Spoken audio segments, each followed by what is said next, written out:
বলে শোনো বেটে শোনো সাকিনা রে, কারবালাতে যাব বেটে বাধা দিছে না রে। হোসাইন বলে শোনো বেটে শোনো সাকিনা রে, কারবালাতে যাব বেটে বাধা দিছে না রে। আমি না গেলে বেটে যুদ্ধ থামবে না, আমি না গেলে বেটে যুদ্ধ থামবে না। বেটি বাধা দিও না গো, বেটি বাধা দিও না। ময়দানে যাওয়ার জন্য রেডি হচ্ছেন বাবা।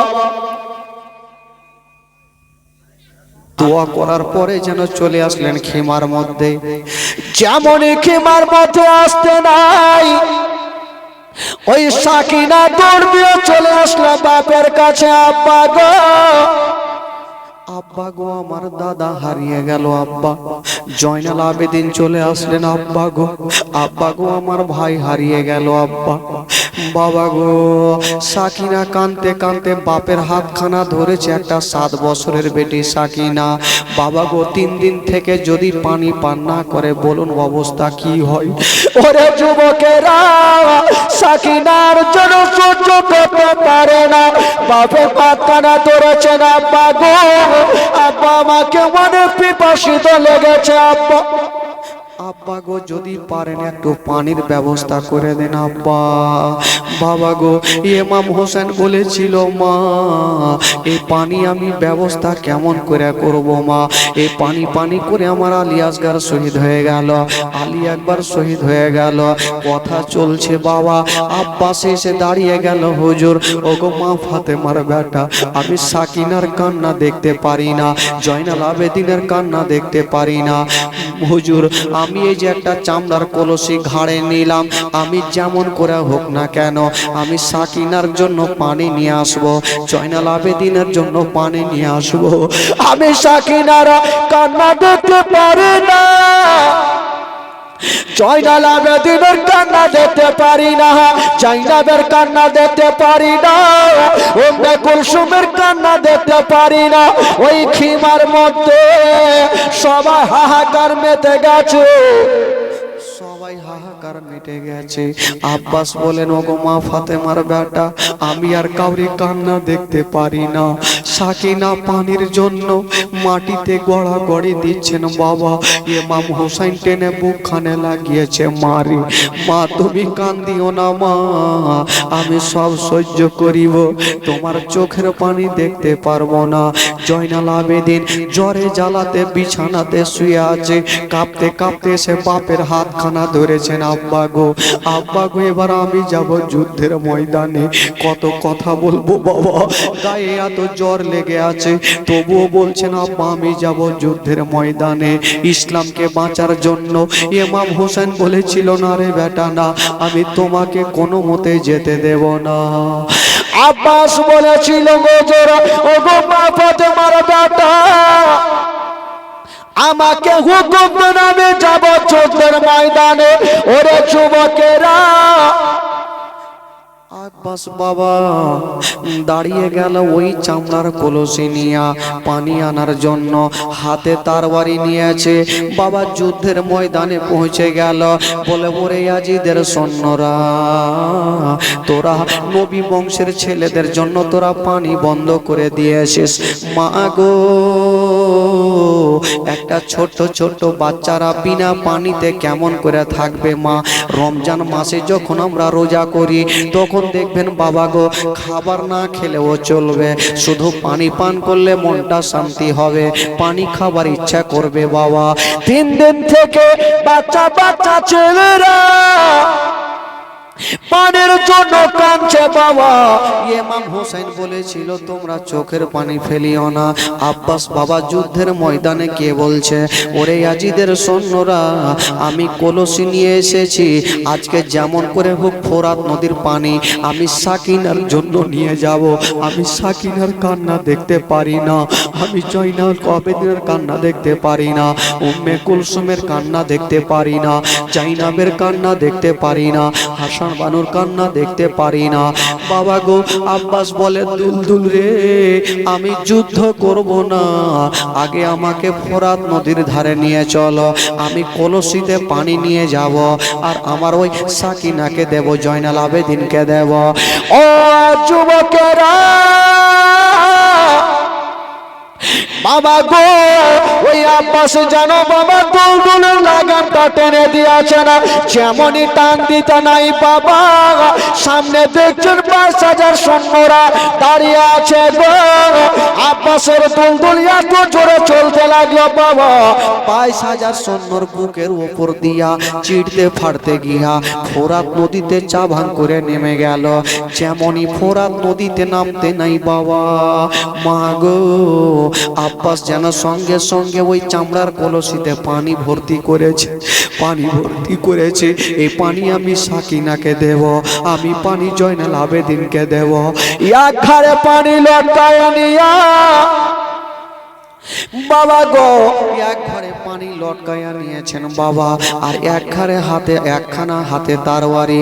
বাবা গো, এবার দুলদুলে চেপে গেল। ওরে দুলদুল রে, এবার আমাকে তাড়াতাড়ি করে যুদ্ধের ময়দানে কি বলে খিমাতে নিয়ে চল। ওই দুলদুল যেমনই বাবা চলতে লেগেছে, যেমনই চলতে নাই বাবা, ওই দিকে ইবনে সাদের লোকেরা চতুর্দিকে ঘেরাও করেছিল বাবা। আব্বাসকে কোনো মতে পানি নিয়ে যেতে দেব না, যদি এই পানি খিমাতে যায় ইমাম হোসেন পান করবে, জয়নাল আবেদিন পান করবে, আর তারা যদি পানি পান করে নেয় তবে আমাদের একটা কেউ জিন্দা রাখবে না।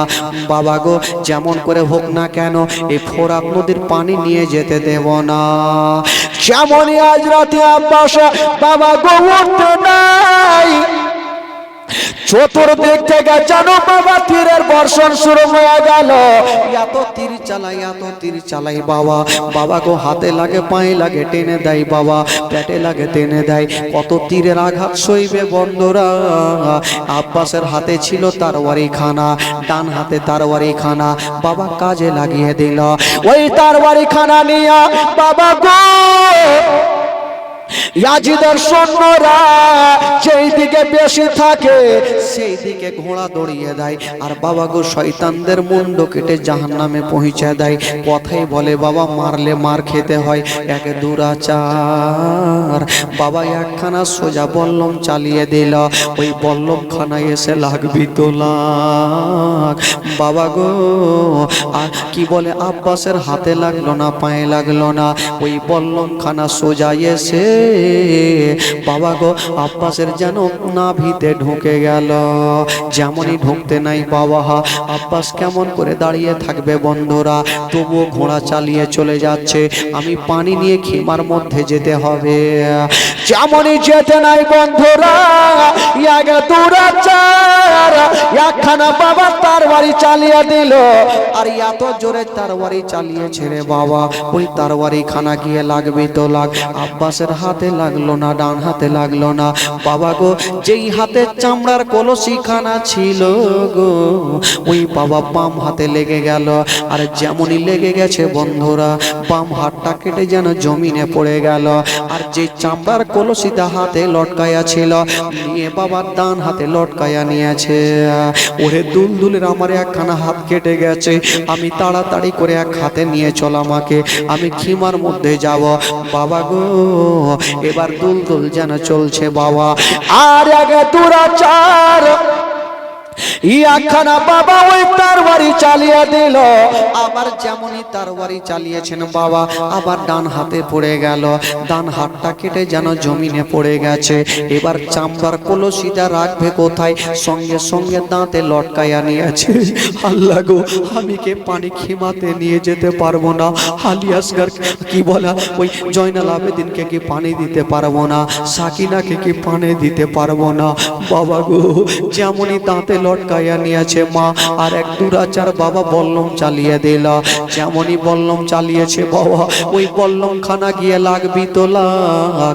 আব্বাসের যেন বাবা হোঁট মোবারক আইনে লেগে গেল। যেমনই লেগে যাওয়া হোঁটটা কেটে বাবা জমিনে পড়ে গেছে। আর যেই দাঁতে লটকায়া ছিল চামড়ার কলসিটা ছুটে যেন জমিনে পড়ে গেল। যেমনই পড়তে নাই পানি বাবা চতুর্দিকে চলে গেল। বাবা গো আব্বাস দাঁড়িয়ে থাকতে পারলেন না, দুলদুল থেকে বাবা জমিনে পড়ে গেছে। কথাচ্ছে আর বেরাদার ইমাম হোসেনকে ডাক দিচ্ছেন, বাবা তাড়াতাড়ি করে আমাকে এসে নিয়ে চলো, নচেত আমারও লাশের ওপরে 22,000 সৈন্য ঘোড়া দৌড়িয়ে দেবে। বাবা গো ইমাম হোসেন দৌড়াতে গেল।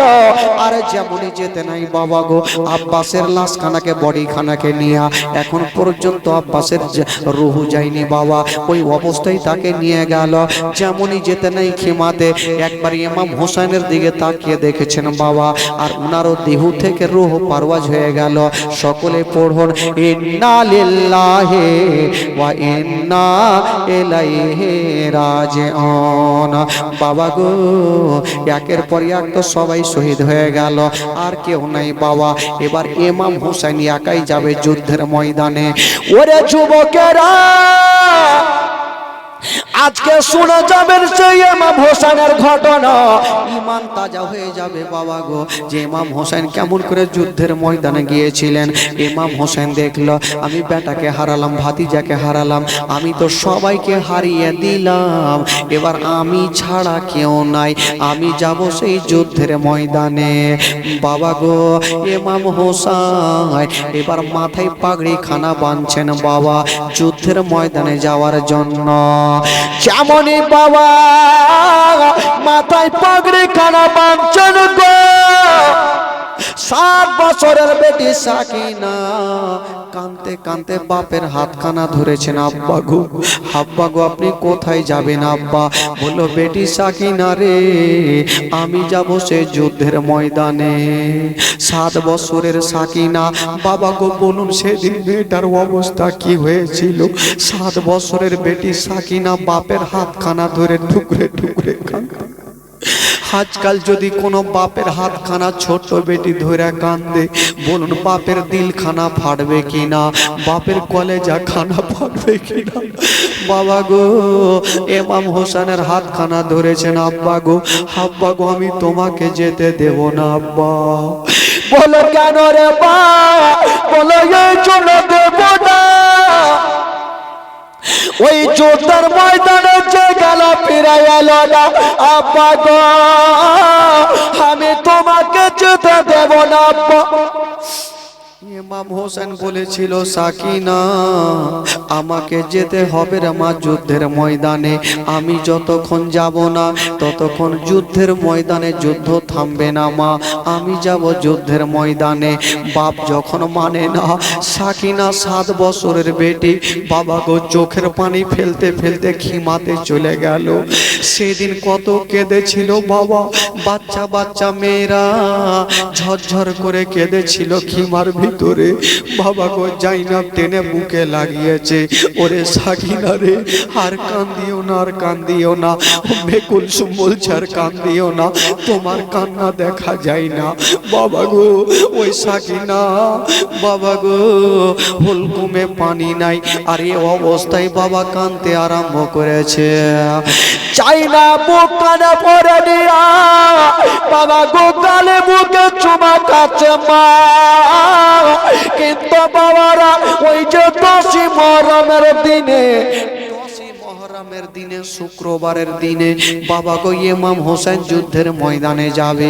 বাবা গো যার জীবনী আপনারা শুনতে এসেছেন, দেখেন ইমাম হোসেন কেমন করে যুদ্ধের ময়দানে যাচ্ছে।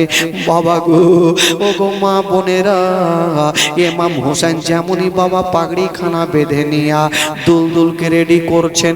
কত কথা বলবো বাবা, জয়নাল আবেদিন বিছানা থেকে উঠতে পারে না, জ্বরে জ্বালাতে কাঁপতে কাঁপতে চলে আসলো। আব্বা গো আব্বা গো একটু পানি যদি পেতাম আব্বা, আমার মা কাপড় ভিজায়া আমার কপালে লাগিয়ে দিত, আমার জ্বরটা ভালো হয়ে যেত। আব্বা গো তবু আমার পানির দরকার নাই আব্বা, আমি তোমাকে যেতে দিব না আব্বা। আব্বা আমার জ্বরে গায়ে গায়ে জ্বর লাগা আছে আব্বা, আমি যাব যুদ্ধের ময়দানে। ইমাম হোসেন বেটাকে বুক মানে জড়িয়ে ধরে যেন বাবা চোখের পানি থামতে পারলেন না। 10ই মুহররমের দিনে ইমাম হোসেন যেন টুকরো টুকরো কাঁদতে লেগেছে, যেন কান্না থামে না, বেটাকে বুকে করে নিয়ে কাঁদছে।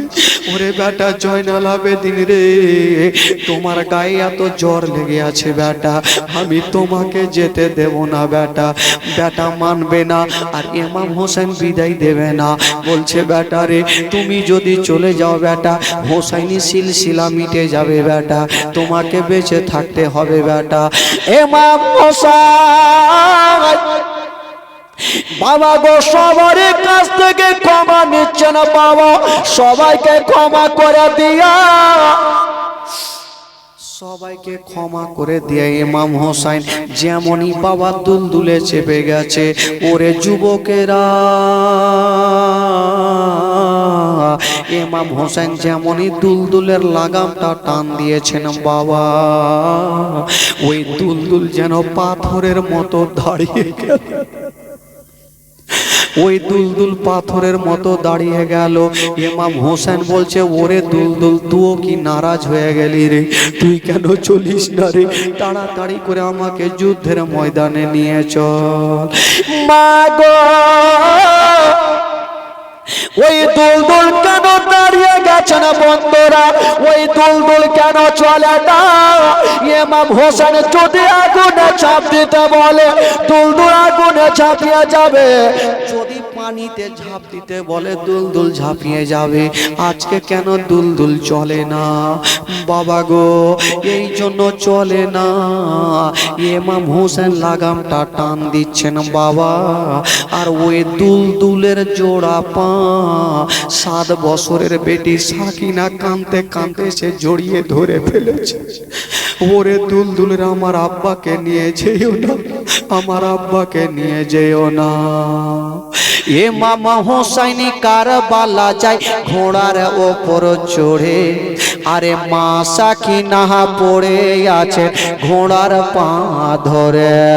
ইমাম হোসেন কারবালা যায় ঘোড়ার ওপর চড়ে, মা সাকিনা পড়ে আছেন ঘোড়ার পা ধরে।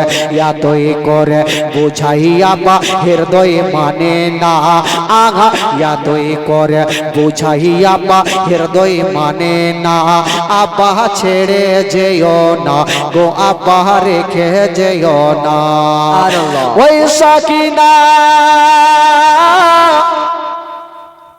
দুলদুলের জোড়া পা যেন দড়িয়ে পড়ে আছেন।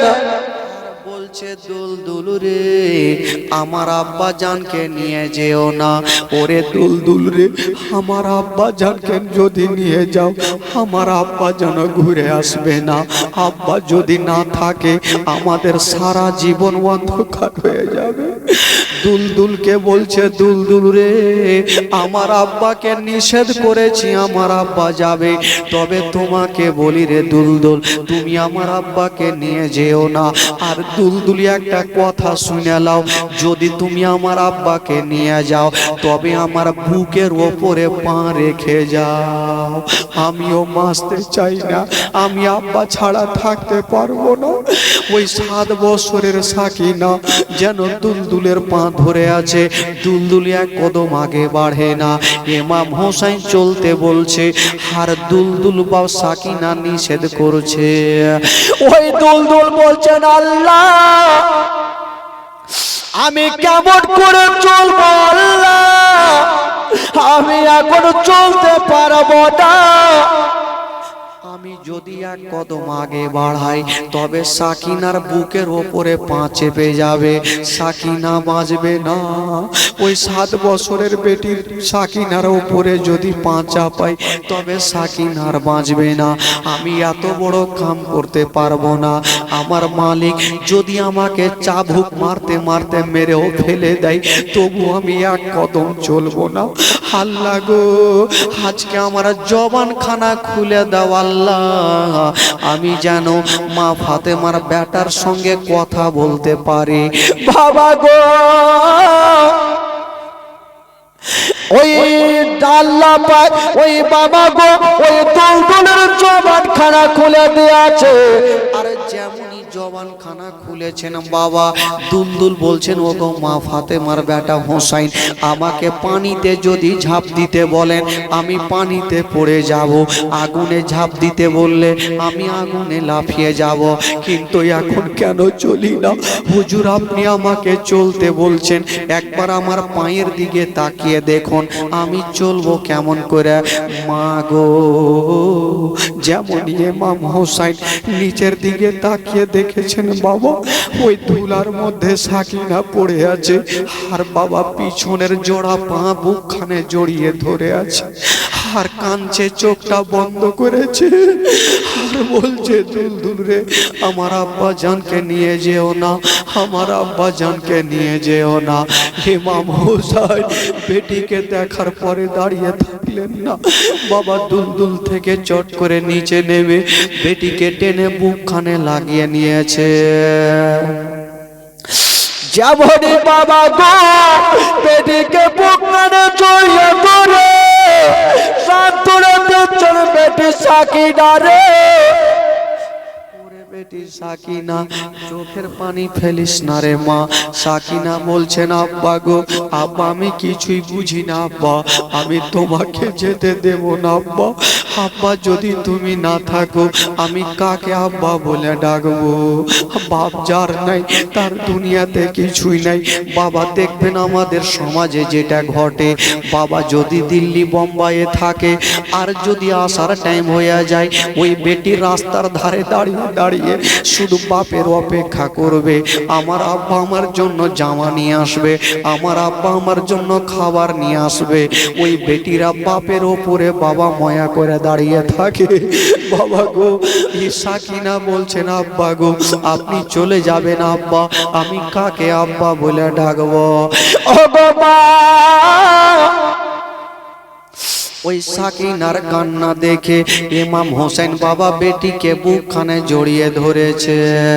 হোসাইন বলে শোনো বেটে শোনো সাকিনা রে, কারবালাতে যাব বেটে বাধা দিছে না রে। হোসাইন বলে শোনো বেটে শোনো সাকিনা রে, কারবালাতে যাব বেটে বাধা দিছে না রে। আমি না গেলে বেটি যুদ্ধ থামবে না, আগা আমি না গেলে বেটি যুদ্ধ থামবে না। বেটি বাধা দিও না গো, বেটি বাধা দিও না। ওই সাকিনা বাপের হাত কানা তোর বাবা বাধা দিচ্ছে না।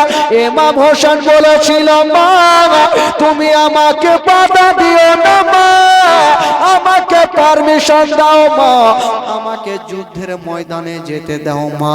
ও গো মা, কলেজা ফেটে যাবে জীবনী শুনে মা। জীবনী কাকে বলে মা? সাকিনা যখন মানে না, ইমাম হোসেন বেটিকে বুকে করে নিয়া খিমার মধ্যে চলে গেল। ডাক দিচ্ছেন, বহিন জাইনাব রে, এই সাকিনাকে একবার বুকে রাখো, এই সাকিনাকে একটু সান্ত্বনা দাও। আমি যতক্ষণ যাব না ততক্ষণ কারবালায় যুদ্ধ থামবে না, আমাকে যুদ্ধের ময়দানে যেতে হবে। ওই প্রভু সাহেবা জাইনাব জানো সাকিনাকে টেনে বুকখানে লাগিয়েছে। ওরে সাকিনা তুমি চোখের পানি ফেলিও না।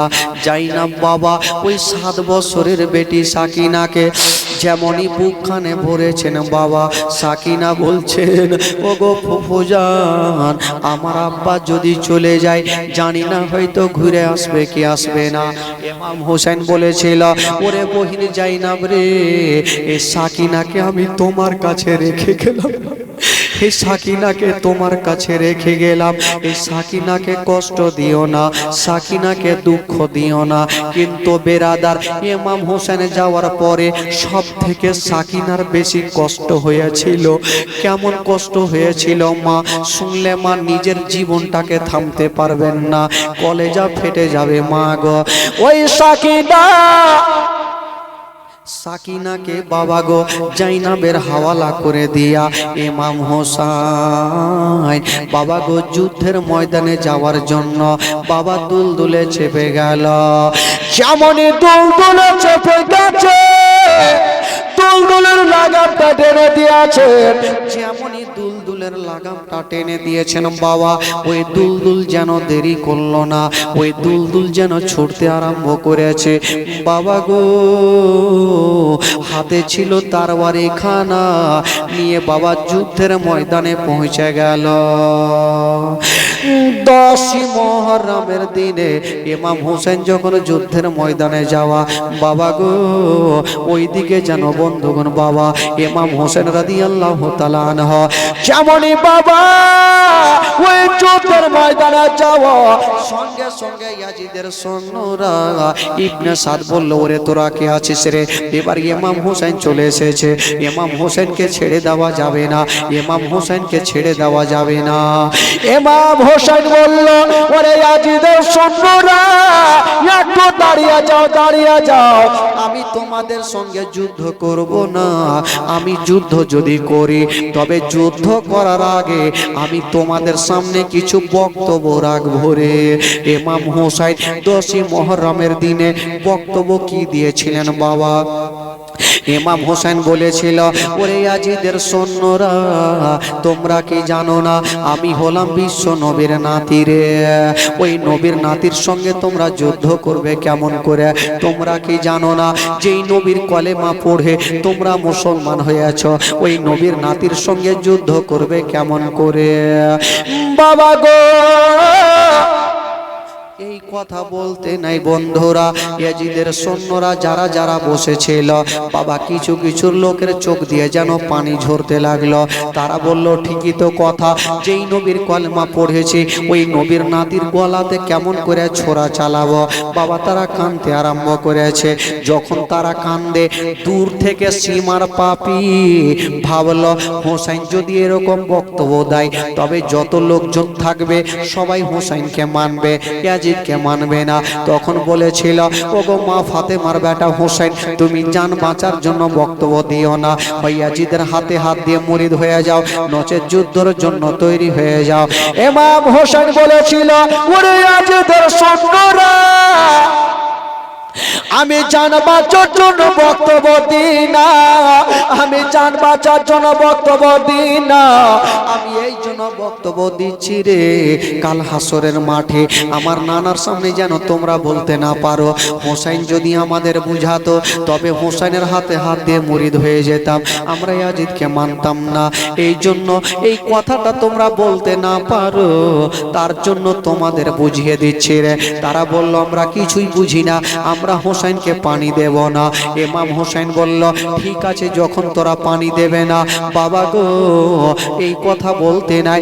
ইমাম হোসেন বলল তাহলে তোরা তৈরি হয়ে যা, আমি হলাম শেরে খোদার না কি বলে আমি হলাম শেরে খোদার বেটা, আমার নাম হলো ইমাম হোসেন, আমি একটাকেও জিন্দা রাখবো না। ওই 10ই মুহররমের দিনে ইমাম হোসেন বাবা যুদ্ধ শুরু করে দেবে।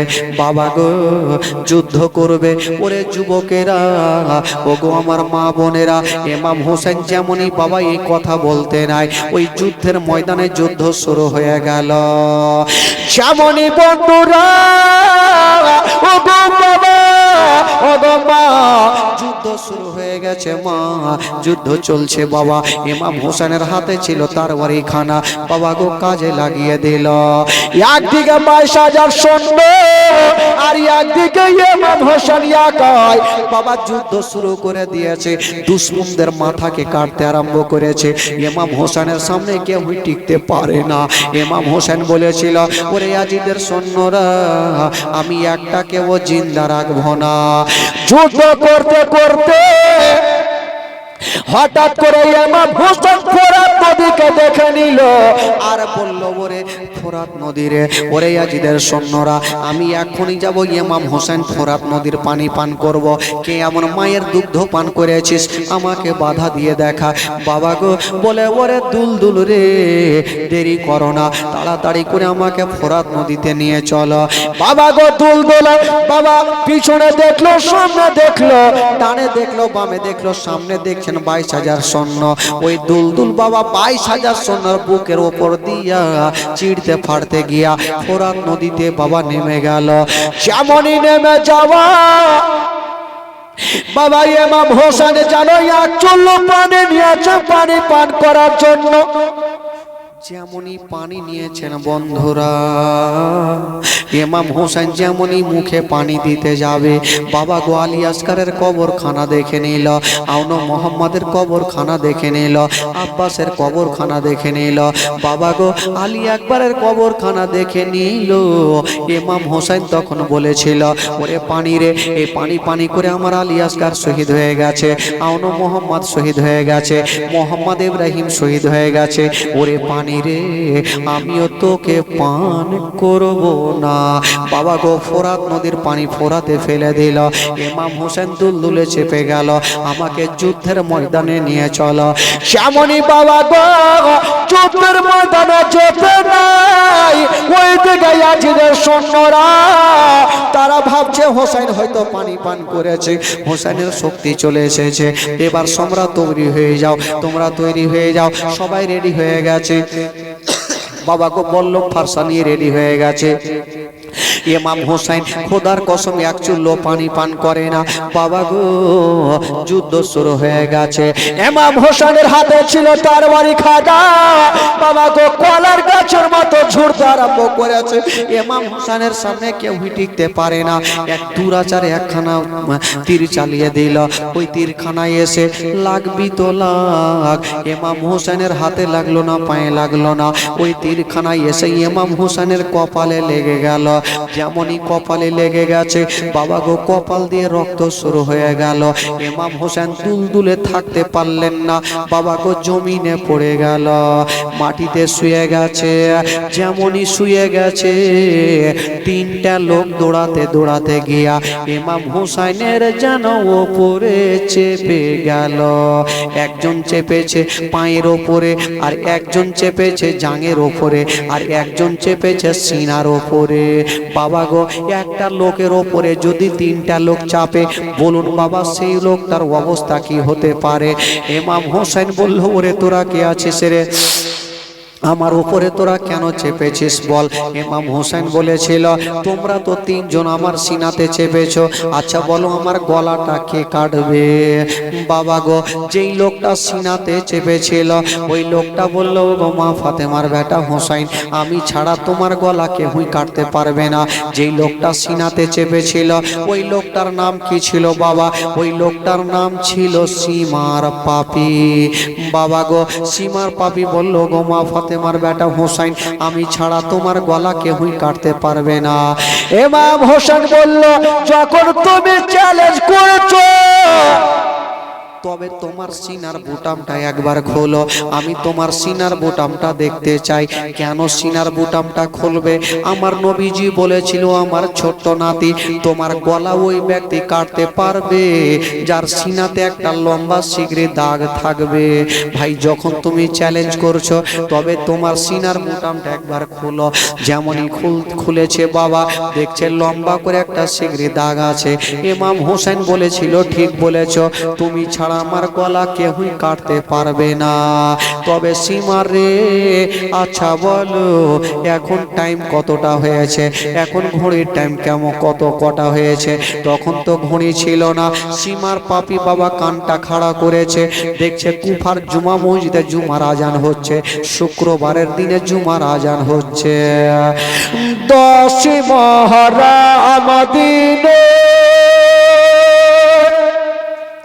জুমারি ওয়াক্তে কারবালাতে ভেসে গেল হোসাইনের রক্তে।